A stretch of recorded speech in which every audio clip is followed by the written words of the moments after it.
Welcome again to BBA first year, first semester video lecture, Unit-III Organizing. Earlier lecture, we understood about departmentalization, that is creation of groups according to the function and activity. In this video, we are going to understand about authority, responsibility, and delegation. One by one, we will understand. The first, so this is the information about the last videos. Video 1, meaning, importance, process and principles of organizing, span of management, formal and informal organizations, organizational structures, departmentalization. In this video, we understood about authority, responsibility and delegation. Okay, students, continuing for understanding the authority, delegation and responsibility. So what exactly the authority, what the responsibility, we will understand in this. Coming to the exact topic, that is authority. It is the right to act and the power to make decisions. You are appointed as a manager of accounts department. You have right to act as a manager, and as well as you are empowered to make decisions. And it resides in positions rather than in people. Okay, we know the people, those who are having positions. Sometimes we thought, why this man is doing like that? Okay, why can't he do like that? The people at the positions can't do according to our wish and will. They are holding the positions. They have to act and make decisions according to the organization. Okay, so authority resides in positions, not for the people. If you ask a person who is a billionaire in a small tender post or whatever it may be, his authority is limited to that one only, even though he is having 4-5 rings and wallet, bracelet, and looking very bright, and as well as even knowledgeable, but is a person itself. But the position is very important. So authority is in position only, not in the person. Person is authoritative when he is holding the position. And authority is seen as the legitimate right of a person to exercise influence, or the legitimate right to dominate or run the organization. Okay, so authority is a legitimate right of a person to exercise and to influence the people itself. Once we are gave a position, then he is having the authority. Then coming to the characteristics of authority, it is a right to command and control. So a position was given, and we provide an authority that makes a man. We can't name it as a man. A position, right to command as well as control, and it granted to achieve the predetermined goal of an enterprise. Once you are appointed as a South India sales manager, and you are a sales manager, have a right to achieve, or you are supposed to achieve the targets of the organization. Authority is a right to direct others to get things done. Okay, authority provides right to the person to get things done. Okay, a normal man ordered to do something, he can't. But a superior with authority directed whatever the activity it will be, has to execute by the subordinates. These are the characteristics. And the levels of authority, look at that level. Authority level is becoming lower level, it will be wide, middle level, little bit less, top level will be very less itself. Then coming to the authority at all levels. These are the levels of the organization, lower level, middle level and top level. But each level authority is simultaneously vested with the positions. And look at the theories of authority: formal theory of authority, acceptance theory of authority, competence theory of authority. Theories of authority is three types. One is a formal theory, acceptance theory, another one is a competence theory. Formal theory states that authority flows from the top to bottom through the structure of organization. So it is vested with the line of organization. Line of organization is from top to bottom. Orders were given, orders are passed from board of directors to the worker itself. Okay, it is just a moment. Okay.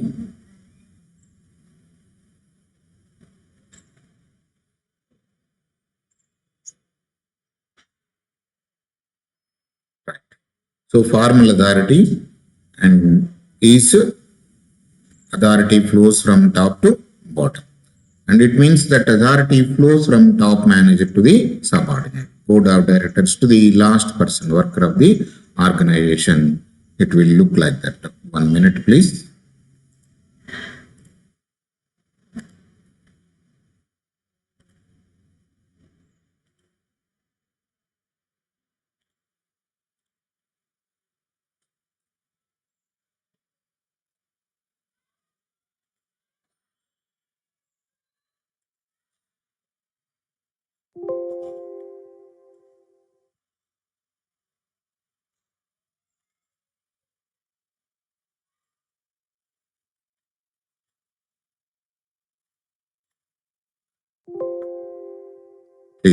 Please hold.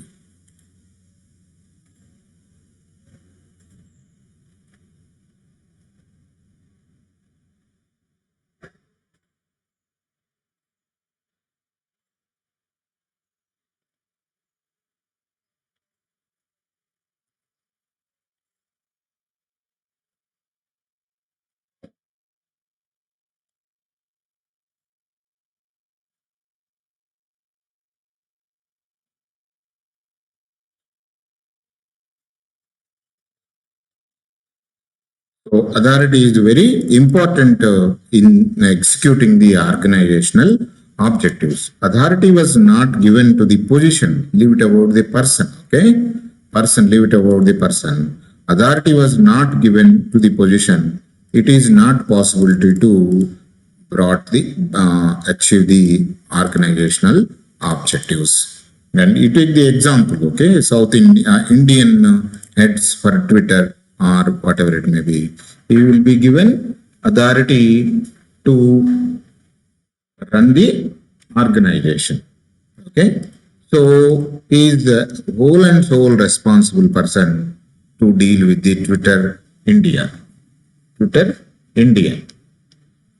Okay, so in same manner, in all the organizations, positions were given authority.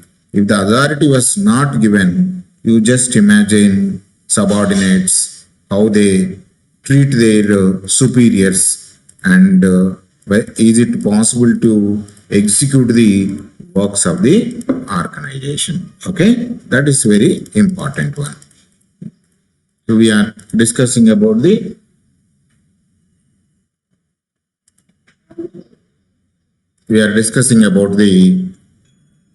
authority.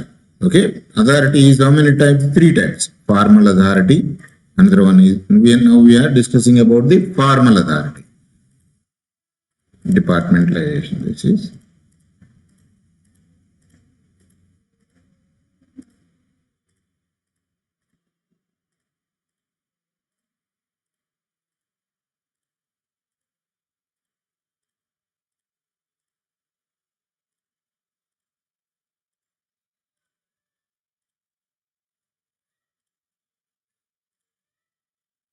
just you see that. Okay, these are the levels of the organization, low level, but each level authority flows from top to bottom, which we are going to learn in next slide, that is formal authority.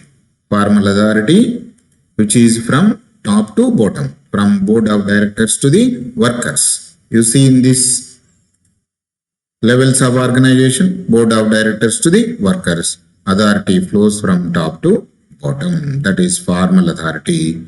Then coming to the, it means authority flows from top manager to his subordinate. In turn, from some his subordinate to the another working under him, and so on. Okay, it is you can easily understand with this picture. Authority flows from top to bottom. According to this diagram, it is from board of directors to the worker or some other workers who are working in the supervisor or whoever it may be. Then coming to the acceptance theory of authority. This theory, acceptance theory, states that manager's authority rests on the worker's acceptance. Exactly it is. Okay, how exactly I can say? When you ask a person to execute a particular job, if the person executed, then your authority was accepted by the person.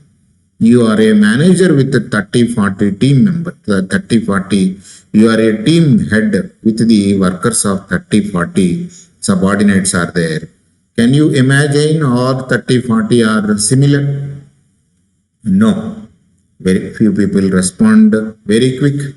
Where some people they don't respond. Some people they respond very less. So this, according to this acceptance theory of authority, the authority, manager's authority is depends upon the acceptance of the worker. Okay, workers have to believe that a manager can legitimately give orders, and there is a legitimate expectation that the orders will be carried out. So in the flow of communication or authority from top to bottom, worker has to believe that I will receive orders from my superior and will execute and inform. Okay? Management theorist Barnett believed that organization need to be both effective and efficient. And effective means organizational goals in a timely way, and efficient means degree to which the organization can satisfy the motives of its employees. So you have to monitor the employees by motivating them to achieve the organizational objectives through this authority. Okay. Then another one is competence theory of authority. The source of authority is the competence of the managerial person. Okay. So I can quote the examples of many industries. They will conduct the competitions among their inter-industries, and they will award the people those who are achieved their targets. So because of the competition, managers' authority is accepted and not by the position he holds in the organization. So the subordinate who believes our plant should have to become a best one among 6 or 7 plants which are manufacturing vaccination. So our turnover or the number of vaccines manufactured from our Hyderabad unit should be quality one, as well as the number should be more itself. Due to this competency, subordinates will obey the order of the superior, even though the manager, whoever it may be, however it may be. Okay. So in the organization, there are certain persons without any formal authority, but they command respect and authority because of their technical competence and intelligence. Okay. So manager is there, and even though we appointed some other person to execute a particular project, workers will have to respect such person to stay in the competition. Okay, limitations of authority. The quantum of authority decreases at successively lower levels.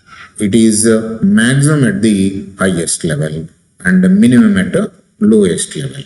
And when authority flows from top to bottom, when it goes to the lower and it is authority is decreasing, and more authority vests with the higher levels. And various limitations. One is legal limitations. Managers are authorized and is restricted by enterprise goals and objectives which are governed by the articles of the memorandum of association. Okay, so top level people are very responsible. If anything is happened, they are legally bound to the organizational compliance. Okay, then limits of biological limitations. A subordinate cannot be asked to do job which is impossible to be performed due to biological constraints. Okay, in particular organization where they are creating some equipments and they are using the fat of such an animal. They have to put that fat on that particular element. Okay, so that is against to the some people. So if they are joined in the organization, if they are in that organization, and they may not work for that. Okay, they don't do that job because it is against to their biological and physical limitations as climate, geography, put limits on authority itself. Indian people who are working abroad and at initial stages they may not adjust with that one, and until unless they adjusted, the manager will adjust with them. Okay, economical limitations, salary, like that. And that is regarding the authority. So authority is three times. One is formal authority. Second one is third one is competence authority. The second one is acceptance authorities. There are some limitations also there. Authority flows from top to bottom. The success of authority is more in top and compared to the very less in lower level. Okay, then coming to the responsibility. Responsibility is defined as the obligation of a subordinate to whom a duty has been assigned to perform. Okay, so the subordinate felt responsible. A duty has to be assigned to me that I have to execute.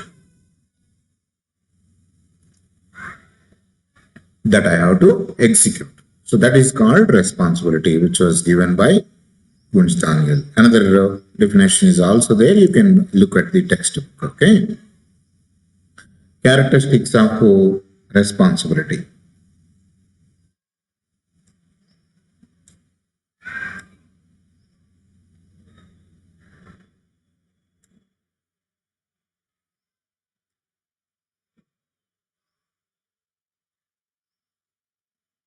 Right. Responsibility is assigned duty to human beings only. So responsibility felt by the human beings only.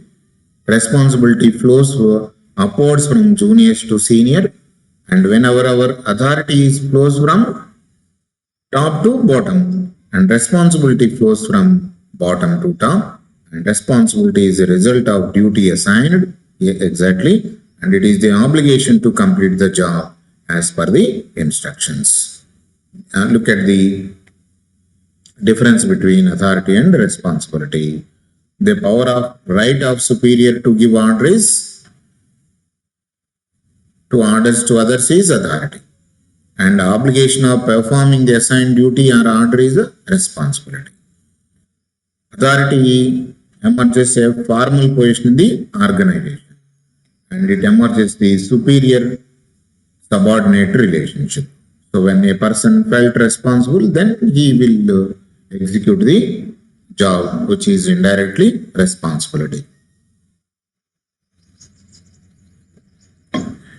Then coming to the next one, this just now earlier I explained about authority from top to bottom, board of director to the worker. Responsibility is a worker to the board of directors. Then coming to the accountability, we don't have this accountability. Then another one is a delegation. Okay, even though we understood that only 2 slides are there, we will understood about accountability. So accountability, the employee or manager accountable for the job assigned to him. He is supposed to complete the job as per the expectations and inform his superior accordingly. So earlier responsibility is completing the job and accountability is completing the job as per expectations, and also he has to inform the superior that I have completed the job according to your expectation and rules and regulations. It is the liability created for the use of authority. It is the answerability for performance of the assigned job. Accountability is in return. The subordinate who completed his job will complete his job according as per the expectations and also inform the superior.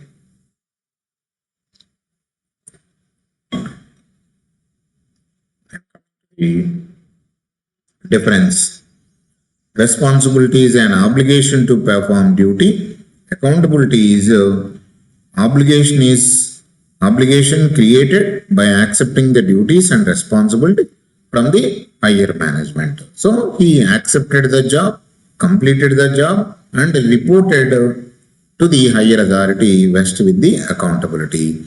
Responsibility is perform certain duties or make sure that they are completed. So here he will complete the job and keep quiet, and in the accountability he will complete the job as per the expectations of the higher authority and also respond to the higher management. Okay, then coming to the delegation. So what exactly the meaning of delegation is? Transfer of authority to subordinates to enable them to make decisions and use resources. Okay, authority is vested with the higher people, and when it is come to the lower people, it is reducing the success. It is reducing. So what the higher people are doing, they will delegate the authority to their subordinates, to take decisions. Here delegation is nothing but entrusting the responsibility and authority to others. I asked my fellow faculty members to execute one guest lecture or webinar. Okay, so I am delegating the authority to the subordinates or to some other people to execute that. Characteristics of delegation are: it enables a manager to function independently within the broad limits of authority specified by the supervisor. So supervisor will delegate his subordinate to work or to execute a particular job within the certain limits, okay, or rules. The superior does not delegate total authority but retains a part of that for himself or herself. Okay, so he won't give full authority. He will give certain extent and ask him to consult after completion of that. So here the partial authority is passed to the subordinate is nothing but a delegation. A manager can not delegate what he or she does not possess. Okay, so the work which I can't do, I cannot pass to my subordinates.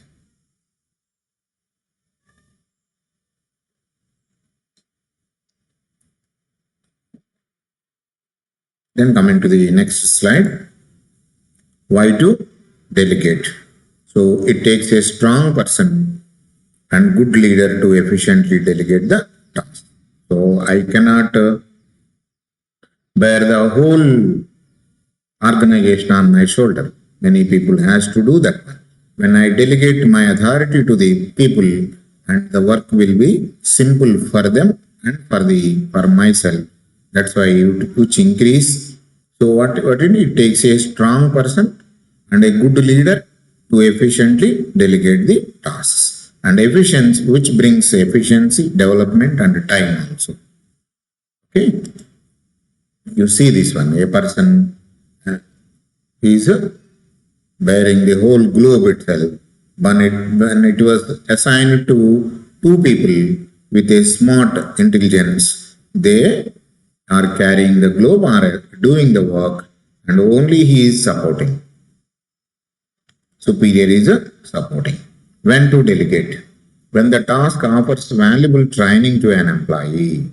So when suppose in a department recently blockchain technology came, so manager cannot understand the blockchain technology, but it is compulsory. The organization is going to implement that one.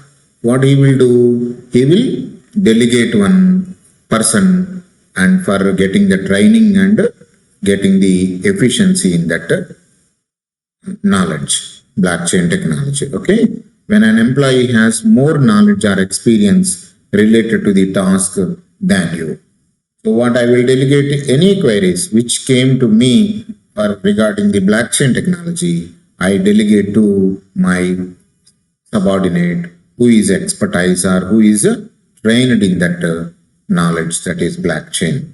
When the task is recurring and all the employees should be trained.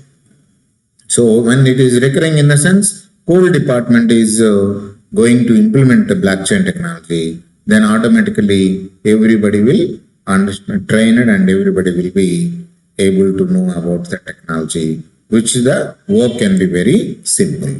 What to delegate? So things subordinate can do better. Where the subordinate can do those things, I can works are I can delegate, and things subordinate needs to do for growth.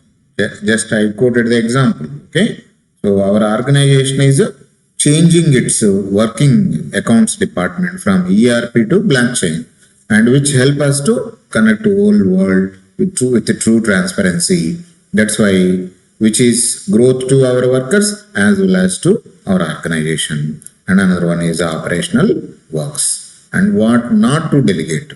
What you yourself is not able to do. So where I can't do, if I assign that work to some other person, and he came to know that, so because of he don't know how to do this one, he assigned to me. So whatever you can do, if you assign that one, you can very promptly and very keenly you can monitor and guide that person to execute that, and work your subordinates cannot perform effectively. Another one is management decisions cannot be delegated to that one. So determine what to delegate, access the skills required, and define the task. What to delegate? What I would like to delegate. One person may be in charge of our blockchain technology. First, I will try to understand what exactly the blockchain technology, and with little knowledge, and I assigned 2 or 3 people for training, and later I will hand over the whole work regarding the blockchain to the group of people I created in the department. Okay, provide feedback and rewards. Check that one, and another one is giving the feedback itself. Okay, so types of delegation: upward delegation, downward delegation, sidewise delegation. So what is upward delegation? Upward delegation is when you delegate to your boss or someone in higher organization position that you are. So I can't do certain work, then I request my superior, sir, please help me in this regard. So that is upward delegation. Okay. Then the downward delegation is superior assigns duty and grants authority to his immediate subordinates. So where whatever the works I can do, I can delegate, I can do, and I would like to do those works, and I can ask my subordinates to do that one. That is downward delegation. Another one is sidewise delegation. Co-workers are asked to do the work or help, that is called as a sideward delegation. So delegation is three types. What are they? Upward, downward, and sidewise. Then coming to the benefits of delegation. Benefits of delegation. Advantages or disadvantages of delegation. Okay. So benefits of delegation. Number one, reduce the stress. You see in last diagram, manager himself cannot bear the globe. So what he called his two subordinates and asked them to plan how we can execute that. They come across with a plan and they lifted the globe, and only manager is supporting, simply is supporting. So automatically the stress is reduced. Improved time management. So a person can do the work in 24 hours, and if the two people are did that one, then 3 days work, 72 hours work are okay, and 4 days work can be completed in 1 day.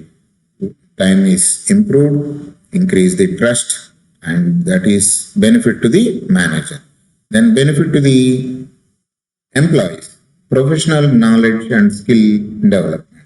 Okay, if I am asked to develop maps for a particular village mapping itself, so I may be given a time and technical people are given to me, then my knowledge in mapping skills will be improved and developed.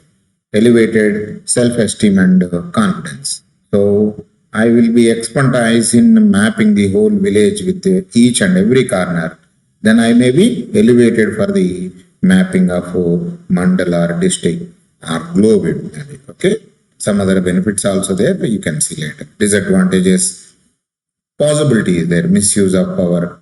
Sir told me to do this one, then so he may not sometimes not accountable. He felt not accountable, and when there is no accountability, possibility of misusing the power. Failure to fulfill the task. And sometimes delay, impact on quality of the work, and non-deligible duties.